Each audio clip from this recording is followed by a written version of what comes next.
So, I've been playing Dragon Ball Z Kakarot ever since it got released, and so far, I've got to say I'm really happy with how it's turned out.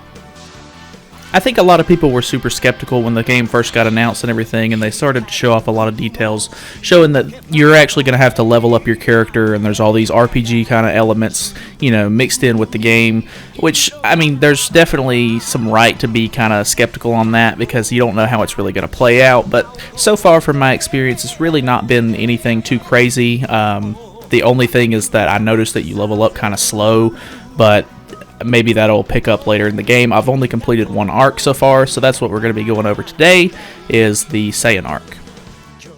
Right from the beginning, we see Gohan walking through the woods, and he meets up with his dad and everything, and it kind of just throws you straight into the game where you're playing as Goku and you have to actually fight Piccolo, and since this is obviously the very beginning of Dragon Ball Z, Piccolo's not really your friend at this point, but he's a really good sparring partner, and it teaches you how to actually fight and play the game. And I have to say, the combat in the game plays really well. You can dash forward and teleport around the enemy and throw key attacks and use special moves, and you have a key gauge that you have to keep up with and everything. You can pull off melee combos and stuff like that. And I mean it's kind of simple. There's not a crazy amount to it or anything, but it works, and I think it does really well. After that, the game teaches you how to fish, and you actually get to bond with Gohan a little bit before progressing throughout the story. There's various story elements that happen, throughout the arc, obviously. But this is actually right after I finished fishing. This is where I found my first bug, which I thought was kind of interesting. So after you finish talking to Gohan about how to fish and everything, it lets you walk around, and as you can see, you can either walk around or go back and go to your house and progress through the story or whatever, but I decided to walk around just to see if I could explore the area a little bit, and I guess for some reason there's just another Goku sitting at the very beginning where you start off to go and go to the fishing dock or whatever, so I don't think he's supposed to be there, obviously, but he doesn't do anything, he just stands there, but I thought that was funny. After that, the game teaches you a little bit about the cooking mechanic and how it gives you temporary buffs, and from what I saw on another person's video, they were saying that there's the temporary buffs, and then there's also buffs that stay, they're permanent buffs, I guess, and they increase your HP or whatever it is permanently, which I thought was kind of interesting because I feel like the game doesn't really explain that very well to you. It's just a couple text screens and stuff like that, and I don't even think it really says that they're permanent buffs. It just calls them, status buffs or whatever they are. So I mean, there's a few things here and there, like the relationship chart or whatever it is, that I feel like the game doesn't really, stress the importance of understanding that, and I mean, it's kind of whatever. I still don't really get it a whole lot, but hopefully as I progress through the game, I'll try to figure out how that works a little bit better. But obviously I'm still pretty early in the game. I've only beaten one arc so far, so hopefully that gets a little bit better and I can expand upon that. Moving forward a little bit, the game teaches you about sub-quests or sub-stories, which are basically just side quests, and normally they're not too crazy interesting. It's just hey, go over here, do this specific thing or whatever for this person, or get an item, or, etc., etc. But I think the real benefit to these is that, yeah, you get some XP and some items and stuff for doing them, but I think it's more or less you're doing them for some of the backstory with the character, because they'll talk to you about stuff that, the anime or whatever it is doesn't really elaborate on, or just small stuff. You're pretty much doing it for the conversation with the character, as far as I'm concerned. I mean, obviously, yeah, you do get benefits for doing the sub-stories, but I don't really feel like the sub-stories are super necessary. So you can pretty much skip them altogether if you really want to, but I just think it's fun to, get and talk to the characters and interact with them and everything and see what they want to do a quest for.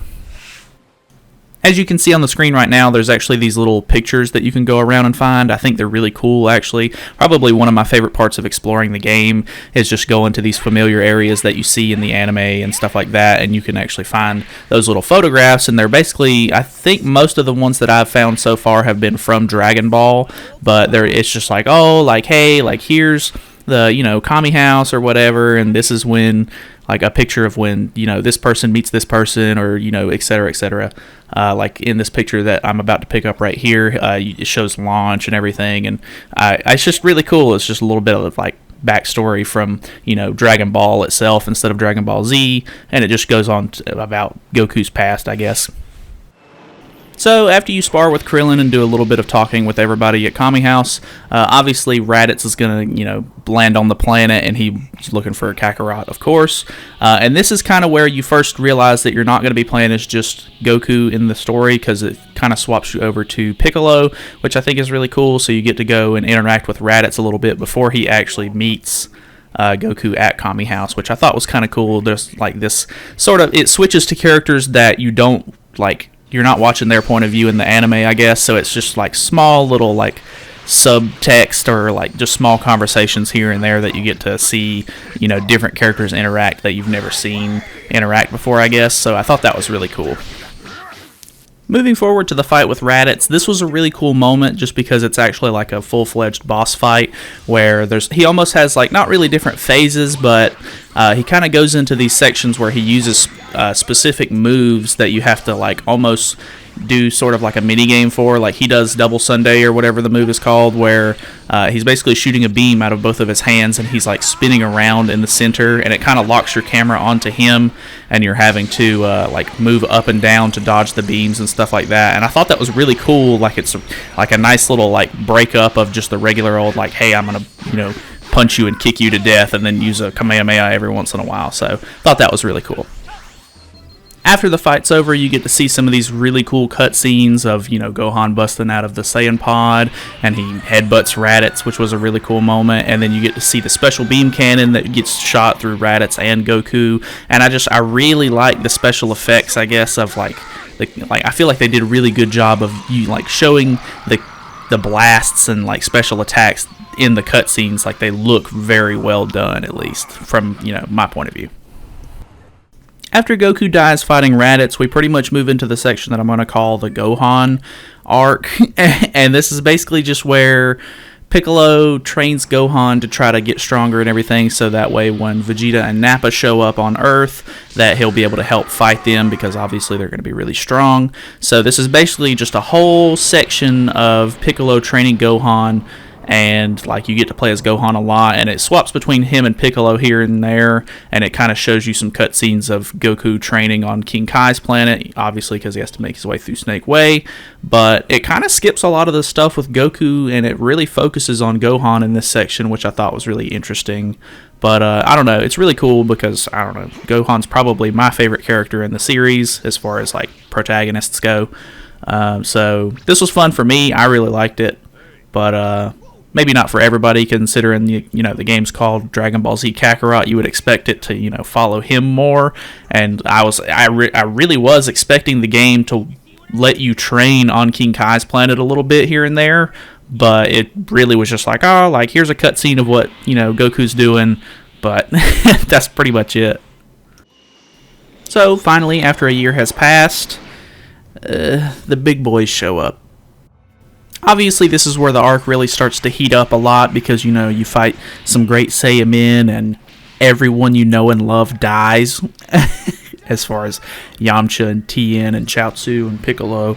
But yeah, so you fight some Saiyamen, you fight Nappa a little bit, and then finally, in his late fashion that he always does, Goku finally shows back up to save the day. So, Goku's back, obviously, and at this point you can see, once you're fighting Nappa, that the game has definitely scaled you up a bit. You've gained, many more levels than you were when you fought Raditz, just for story progression, I guess. So, that's kind of where I was talking about the game doesn't really, level you up very quickly, but the story kind of pushes you to where you need to be, maybe. But then again, hopefully that's not throughout the whole game, because I couldn't see the level mechanic even being necessary if it's just going to boost you to what you need to be as far as the story goes. So I don't know, that's the one thing that's kind of weird to me with the whole level up system. But anyways, so we beat Nappa. Vegeta is not having it.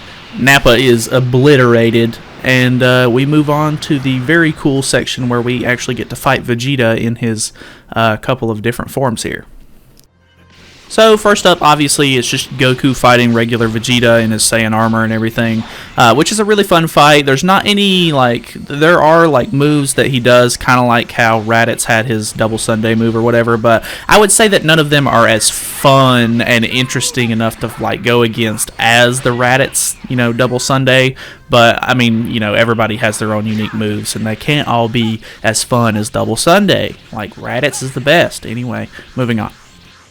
After finally beating Vegeta in his base form, he kind of resorts to using the Great Ape form, which, you know, if you've watched the anime already, but, you know, he shoots the big light ball out and transforms into a Great Ape, which I like his Great Ape form a lot more, because obviously the Saiyan armor stretches to the form, and he's not just a big, you know, naked ape, but pretty cool scene. I really like this part. And then fighting the Great Ape was kind of lackluster in my opinion, just because he doesn't really, like, you can basically just sit back and shoot key blasts at him, and that's basically it. Like, you don't even really have to get close if you don't want to, and if you do get close, you get punished for being in his attack range. So I don't know, I feel like that could have been a little bit more interesting, but it wasn't like awful or anything by any means. Still fun, cool visuals. Once the Great Ape form is taken care of, though, we get to see this really cool cutscene where Krillin uses the really small Spirit Bomb to try to fight and take out Vegeta, and then, you know, Gohan has to knock it back and everything, and you get the really cool visuals. Like I said, they really do the special attack, like, visuals in the cutscenes and stuff justice. Like, they really do look super cool.